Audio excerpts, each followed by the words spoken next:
Hoy vamos a hablar de una práctica antigua y polémica, el culto a los santos. ¿Es tradición cristiana legítima? ¿Es una desviación? ¿Es memoria histórica? ¿Es idolatría? Para responder tenemos que viajar a los primeros siglos del cristianismo. El culto o veneración a los santos es una práctica desarrollada dentro de la Iglesia Católica tanto en Oriente como en Occidente, basada en la doctrina de la comunión de los santos. ¿Y qué significa eso?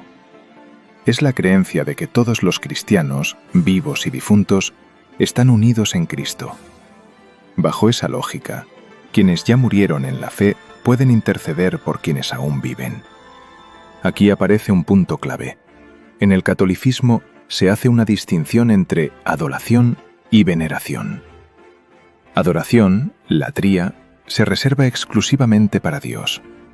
Veneración, dulía, es un honor o respeto especial dado a los santos.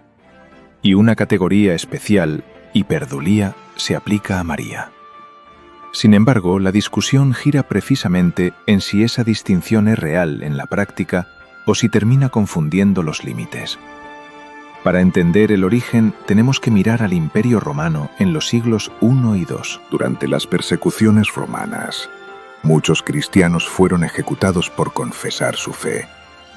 A estos se les llamó mártires, palabra que significa testigo. Para los cristianos de esa época, los mártires eran héroes de la fe. Se creía que al morir por Cristo, entraban inmediatamente en la vida eterna. Sus restos eran recuperados en secreto y depositados en catacumbas. Cada año, en el aniversario de su muerte, la comunidad se reunía en sus tumbas para celebrar la Eucaristía y recordar su testimonio. Uno de los documentos más antiguos que muestra esto es el acta del martirio de Policarpo de Esmirna, discípulo del apóstol Juan, quien murió alrededor del año 155. En ese texto se dice que sus huesos eran más valiosos que piedras preciosas y que los cristianos se reunían para celebrar el aniversario de su martirio. Aquí es donde vemos el germen del culto: memoria, celebración y honor hacia quienes murieron por la fe.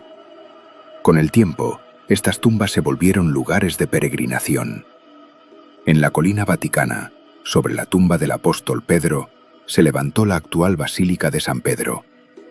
Para el año 325, en el Concilio de Nicea, la práctica ya estaba tan extendida que se estableció que los altares debían contener reliquias de mártires o santos. En el siglo IV, no solo se veneraban mártires, sino también ermitaños, confesores y cristianos considerados ejemplares. El culto ya no era solo memoria, incluía invocación e intercesión. Venerar significa rendir respeto profundo. En religión, implica actos externos, oraciones dirigidas a un santo, imágenes, reliquias, medallas, escapularios. Aquí aparece la tensión. Teológicamente, el catolicismo afirma que la adoración pertenece solo a Dios. Pero bíblicamente, muchos cristianos argumentan que cualquier acto que implique invocación, petición o culto dirigido a otro ser espiritual, entra en conflicto con la exclusividad de la adoración a Dios. La Escritura es clara en textos como Deuteronomio 13:4. Solamente al Señor tu Dios debes seguir y rendir culto. Cumple sus mandamientos y obedécelo, sírvele y permanece fiel a Él. ¿Es veneración lo mismo que adoración? Muchos utilizan esa justificación para venerar a alguien que no es Cristo Jesús. Sin embargo, es la misma condición que se encontraba en los efesios. Ellos veneraban a Diana e incluso creaban imágenes de ella y templos para venerarla. Pablo, en su viaje y predicación de Jesús junto con sus compañeros, muestran que Jesucristo es el único digno de toda adoración, alabanza y veneración. Hechos 18-19. En el Nuevo Testamento, incluso cuando Juan intenta postrarse ante un ángel, éste lo detiene diciendo: adora a Dios. El punto del debate no es si los santos existieron. Claro que existieron hombres y mujeres fieles. La pregunta es: ¿Dios autoriza que se les invoque? Veamos lo que dice Deuteronomio 18, 9 a 14. Cuando entres a la tierra que Jehová tu Dios te da, no aprenderás a hacer según las abominaciones de aquellas naciones. No sea hallado en ti quien haga pasar a su hijo o a su hija por el fuego, ni quien practique adivinación, ni agorero, ni sortílego, ni hechicero, ni encantador, ni adivino, ni mago, ni quien consulte a los muertos. Porque es abominación para con Jehová cualquiera que hace estas cosas, y por estas abominaciones Jehová tu Dios echa estas naciones de delante de ti.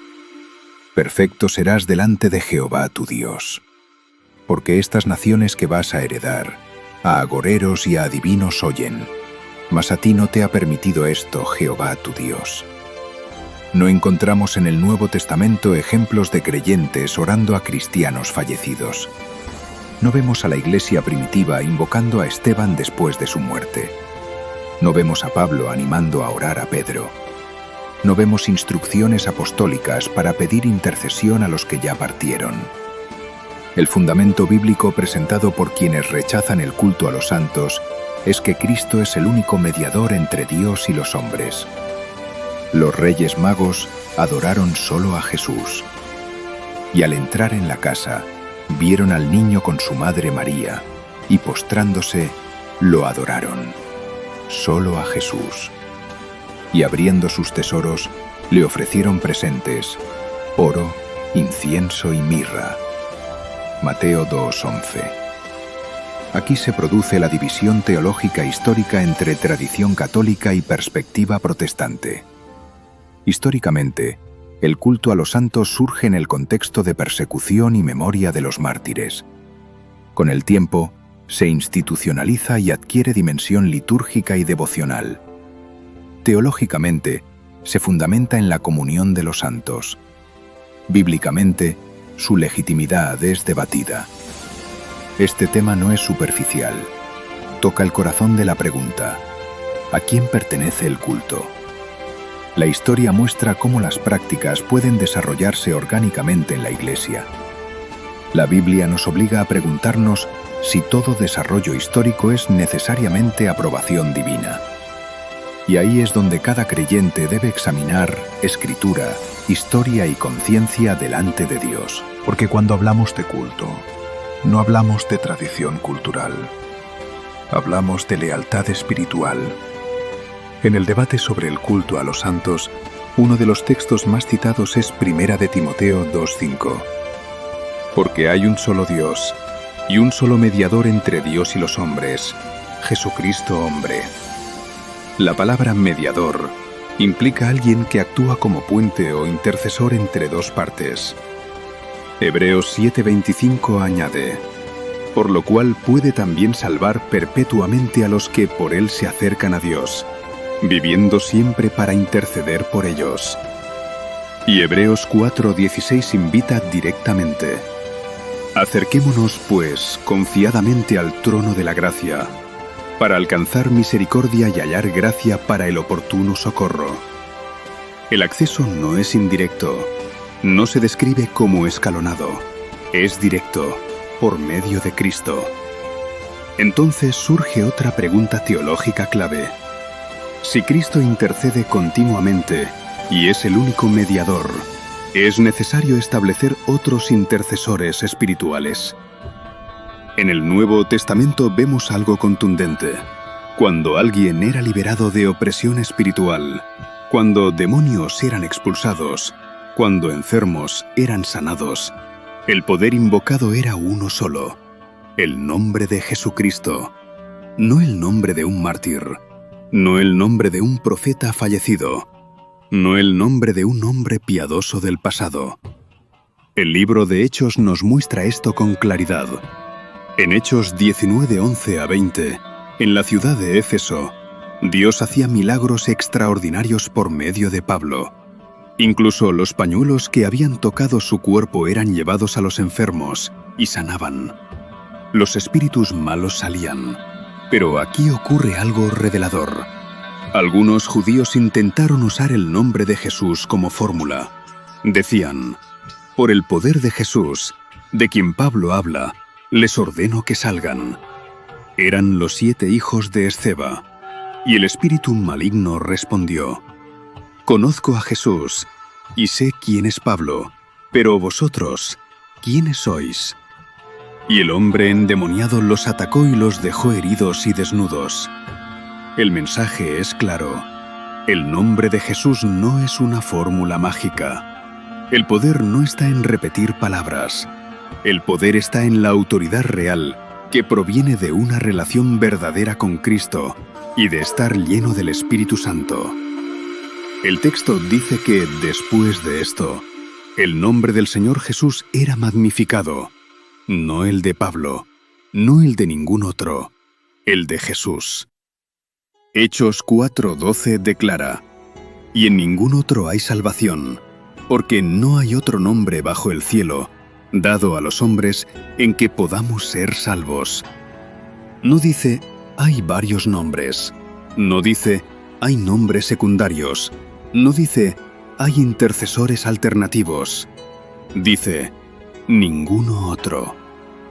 En Hechos 13:9-11, cuando Pablo confronta a Elimas el mago, lo hace lleno del Espíritu Santo. No actúa por poder propio. No invoca a ningún santo anterior. Actúa bajo autoridad divina, y el juicio cae inmediatamente. Algo distintivo en todos estos relatos es esto: el poder viene del Espíritu Santo. La autoridad está en el nombre de Jesucristo. La eficacia depende de una comunión real con Dios. Marcos 16:17-18 dice: Y estas señales seguirán a los que creen. En mi nombre echarán fuera demonios, hablarán nuevas lenguas, tomarán en las manos serpientes, y si bebieren cosa mortífera, no les hará daño. Sobre los enfermos pondrán sus manos y sanarán. En mi nombre, no en el nombre de otro creyente, por más santo que haya sido. Si en vida Dios concede dones de sanidad o milagros a una persona, esos dones son del Espíritu Santo y operan mientras el creyente vive, con un propósito específico: expandir el reino de Dios. El poder nunca fue inherente al individuo, nunca fue autónomo, siempre fue delegación divina. Por eso, cuando buscamos sanidad, liberación o milagro, el clamor bíblico siempre se dirige a Dios. El poder no reside en el hombre, reside en Dios.